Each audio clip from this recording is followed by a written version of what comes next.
வணக்கம் மக்களே, welcome to சாபி கூத்து. எல்லாருக்கும் இனிய பொங்கல் நல்வாழ்த்துக்கள். ஒரு வழியாக பராசக்தி FTFS பார்த்துட்டு வந்தாச்சு. 2 படம் ரிலீஸ் ஆகிறதா இருந்துச்சு இந்த பொங்கலுக்கு, ஜனநாயகன் அண்ட் பராசக்தி. கடைசியாக பராசக்தி மட்டும் தான் வந்திருக்கு. ஜனநாயகன் சர்டிஃபிகேட் இஷ்யூவால் ரிலீஸ் ஆகலை. ஜனநாயகன் ரிலீஸ் டேட்ஸ் அனௌன்ஸ் பண்ணப்போ பராசக்தியை கூட ரிலீஸ் பண்ணாமல் ஜனநாயகன் மட்டும் விஜயோட லாஸ்ட் படங்கிறதுனால ரிலீஸ் பண்ணலான்னு பல பேர் சொன்னாங்க.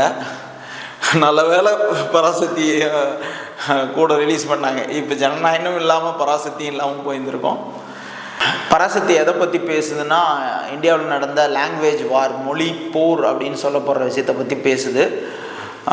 30s ஆரம்பித்து அப்புறமேட்டு 50s நேரு பிரதமராக இருந்த டைமில் இந்தியாவோட ஆட்சி மொழியை இந்தியை அறிவிக்க போகிறோன்னு வந்தப்போ, அப்போ தமிழ்நாடு மற்ற மாநிலங்கள்லாம் பல போராட்டங்கள் நடந்து கடைசியாக நேரு நாங்கள் எல்லாரும் ஏற்றுக்கிற வரைக்கும் ஹிந்தி ஆட்சி மொழியை ஆக்க போகிறதில்ல அப்படின்னு பாராளுமன்றத்தில் அறிவிக்கிறது தான் இந்த படத்தோட ஆரம்பகட்ட காட்சிகள். ஹீரோ வில்லன் இன்ட்ரொடக்ஷன் அது எல்லாமே அதுக்குள்ளேயே வந்துடுது. அதுக்கப்புறம் திரும்ப நேருவோட இறப்புக்கு பின்னாடி மறுபடியும் 64-65 ஹிந்தி ஆட்சி மொழியாக ஆக்கணும் அப்படின்னு மத்திய அரசாங்கம் முயற்சி பண்ணும்போது அதுக்கான எதிர் விளைவுகளாக தமிழ்நாட்டில் என்னென்ன போராட்டங்கள் நடந்துச்சு, மாணவர்களோட பங்களிப்பு என்ன அப்படிங்கிறத பற்றியும் அதோட எண்ட் ரிசல்ட் என்னங்கிறத பற்றியும் தான் இந்த படம் நம்மகிட்ட பேசுது. நிறைய பேர்த்துக்கு ஒரு மைல் ஸ்டோன் ஃபில்மு, சிவகார்த்திகேயனோட 25th ஃபில்மு, ஜிவி பிரகாஷோட 100th ஃபில்மு, ஜெயம் ரவி வில்லனா ஃபஸ்ட்டு, ஜெயம் ரவி இல்லை ரவி மோகன் அவரோட ஃபஸ்ட்டு வில்லன் மூவி. அடுத்தது நம்ம சுதா கொங்கரா அவர்களுக்கு 4th தமிழ் மூவி. இப்படி இவங்க ஒவ்வொருத்தருக்கும் தனித்தனியாக அவங்களோட பங்களிப்பு எப்படி பண்ணியிருக்காங்கன்னு இப்போ பார்த்துடலாம். சிவாவுக்கு இது 25th ஃபில்மு. டிவியிலேருந்து சினிமாவுக்கு அப்படியே படிப்படியாக முன்னேறினவர். இப்போ கடைசியாக ஜம்ப் ஆகிட்டுதே போகிறார், ஒவ்வொரு படமாக அடுத்தடுத்துன்னு.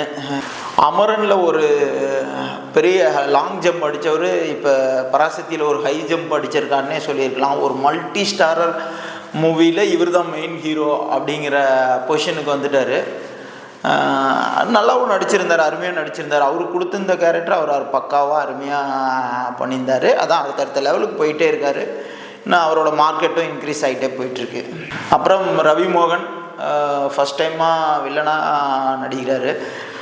எப்படி ஒத்துக்கிட்டாரு அப்படின்னு தெரியலன்னு போனோம். ஆனால் நல்லா பவர்ஃபுல்லான வில்லன், ரொம்ப பவர்ஃபுல்லான வில்லனுங்கிறத விட ஆள் செம கெத்தாக லுக்காக ஹெவியாக இருக்கார். தனி ஒருவனில் இவருக்கு அரவிந்த் சாமி எப்படி ஒரு டஃப் வில்லனாக கொடுத்தாரோ அந்த மாதிரி சிவாவுக்கு ஒரு டஃப் வில்லனாக ஜெயம் ரவி பண்ணியிருக்காரு. நெக்ஸ்ட்டு அதர்வா, ரொம்ப சாமிங்காக, ரொம்ப பார்க்குறதுக்கே ரொம்ப க்யூட்டாக, கேர்ள்ஸுங்களுக்கெலாம் ரொம்ப பிடிச்ச மாதிரியான ஒரு லுக்கில் ரொம்ப பிரமாதமாக நடிச்சிருக்காரு. அவரோட அந்த லுக்கு, ட்ரெஸ்ஸிங் அதெல்லாம் சூப்பராக இருக்குது. Next captain of the ship Sudha கொங்கராவுக்கு அவங்க நம்ம பார்த்துருக்கோம். எந்த படம்னாலும் அப்படியே ரொம்ப டீட்டெயில்டாக ஒர்க் பண்ணக்கூடிய ஆள். அதேமாரி இதுலேயும் ரொம்ப பெரிய வைடான ஒரு சப்ஜெக்ட் எடுத்துகிட்டு பண்ணுறாங்க. இதில் சில ஃப்ளாஸ்லாம் இருக்குது, நான் நெகட்டிவ்லாம் சொல்கிறேன் பின்னாடி. இருந்தாலும் ஒன்றும் சாதாரண விஷயம் கிடையாது. இப்படி ஒரு லாங்குவேஜ் வாரை பற்றி ஒரு படம் எடுக்கிறது, மல்டி காஸ்ட்டை வச்சு இவ்வளோ பெரிய ஒரு படம் எடுக்கிறது, பீரியட் படம் எடுக்கிறது, இப்படி எல்லா விதத்துலேயும் சேலஞ்சான ஒரு ஸ்டோரி எடுத்து ரொம்ப நீட்டாக பண்ணி கொடுத்துருக்காங்கன்னு தான் சொல்லணும். பாசிட்டிவான விஷயங்களில் மெயினாக இந்த 50s-60s பேக்ரவுண்டு எப்போ அது சூப்பராக பண்ணியிருக்கானுங்க. அந்த ஹீரோயின்ஸ் ஆக்டர்ஸ்லாம் போடுற அந்த ட்ரெஸ்ஸு, அவங்களோட ஹேர் ஸ்டைலு, அந்த டெஸ்க்கு சேர்லேருந்து, அந்த ப்ராப்பர்ட்டிஸ்லேருந்து, அந்த ஏரியா ரோடு, இது இப்படி எல்லாமே அப்படியே 60s இருக்கிற மாதிரியே ரொம்ப அருமையாக பண்ணியிருக்காங்க. ஆர்ட் டைரக்டர் கார்த்திக் ராஜ்குமார் அவர் கொடுத்த ஒர்க்கை பர்ஃபெக்டாக பண்ணியிருக்காரு. ஹீரோயின் ஸ்ரீலீலாவுக்கு இதுதான் ஃபஸ்ட்டு மூவி. நம்ம தெலுங்கில் பார்த்துருக்கோம், தெலுங்கு படங்களில் டான்ஸ் நல்லா ஆடுவாங்க அப்படின்னு தான் தெரியும். இதில் நான் அவங்களோட பெர்ஃபார்மன்ஸும் சூப்பராக இருந்துச்சு. அவங்களோட அந்த ட்ரெஸ்ஸிங்கு இதெல்லாம் அந்த 1960s மாதிரி வர்ற மாதிரி சூப்பராக அவங்கள ரொம்ப அழகாக காமிச்சிருந்தாங்க. இன்டர்வல் பிளாக்கு ஒரு செம்ம ஹைப்பை கொடுத்துச்சு. அதுக்கு ஏற்ற மாதிரியான செகண்ட் ஹாஃபும் அந்த எண்டிங்கும் இருக்கான்னு கேட்டால் அப்படி சொல்ல முடியாது. சரியாக தான் போயிருக்கு. இருந்தாலும் இங்கே இன்டர்வல் கொடுத்த ஹைப்புக்கான கிளைமேக்ஸ் செகண்ட் ஹாஃபில் இல்லை. ஒரு சில நெகட்டிவ் இதுவும் இருக்குது. அந்த லவ் போர்ஷன்ஸு, சிவகார்த்திகேயன் சீரியலில் லவ் போர்ஷன்ஸ் எல்லாம் ஒன்றும் அவ்வளோ வழக்கமாக சுதாவோட படங்களில் இருக்கிற லவ் போர்ஷன்ஸ் எல்லாமே ரொம்ப நல்லா இருக்கும். ஆனால் இதில் ஒன்றும் அந்தளவுக்கு ஒட்டின மாதிரி நமக்கு ஃபீல் ஆகலை. பேக்ரவுண்ட் மியூசிக்கும் இதுவும் நம்ம ஜீவிக்கு வந்து 100th மூவி. ஆனால் தனியாக கேட்கும்போது பாட்டெல்லாம் ரொம்ப சூப்பராக இருக்குது. ஆனால் படத்தில் அதுமே ஒரு அமைக்கப்பட்ட விதம் வந்து கொஞ்சம் எனக்கு நெருடலாக இருக்கிற மாதிரியே இருந்துச்சு. இப்போ நீ கடைசியாக என்ன சொல்ல வர்ற, பார்க்கலாமா வேண்டாமான்னு கேட்குறீங்களா? கட்டாயம் பார்க்கலாம். கிளைமேக்ஸ் முடிஞ்சதுக்கப்புறம் மொழிப்போர் தியாகிகளோட ஃபோட்டோஸ் எல்லாம் போட்டுட்டு சுதா அவர்கள் பேசுகிற மாதிரியான ஒரு அந்த நிதி இருக்குது தெரியுங்களா, அதெல்லாம் ஒரு மாதிரி கூஸ்பம் மொமெண்ட்ஸ் மாதிரி இருந்துச்சு.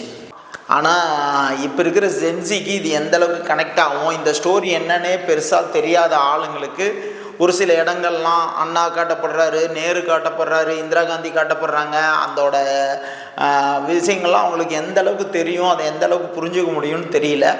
ஒன்று முன்னாடி தெரிஞ்சுக்கிட்டு போய் பார்த்தீங்கனாலும் சரி, படத்தை பார்த்துட்டு வந்தும் மொழி போகிற பற்றி கொஞ்சம் படிங்க. அது வந்து நமக்கு நல்லது, நம்ம மொழிக்கும் நல்லது அப்படின்னு வச்சுக்கலாம்.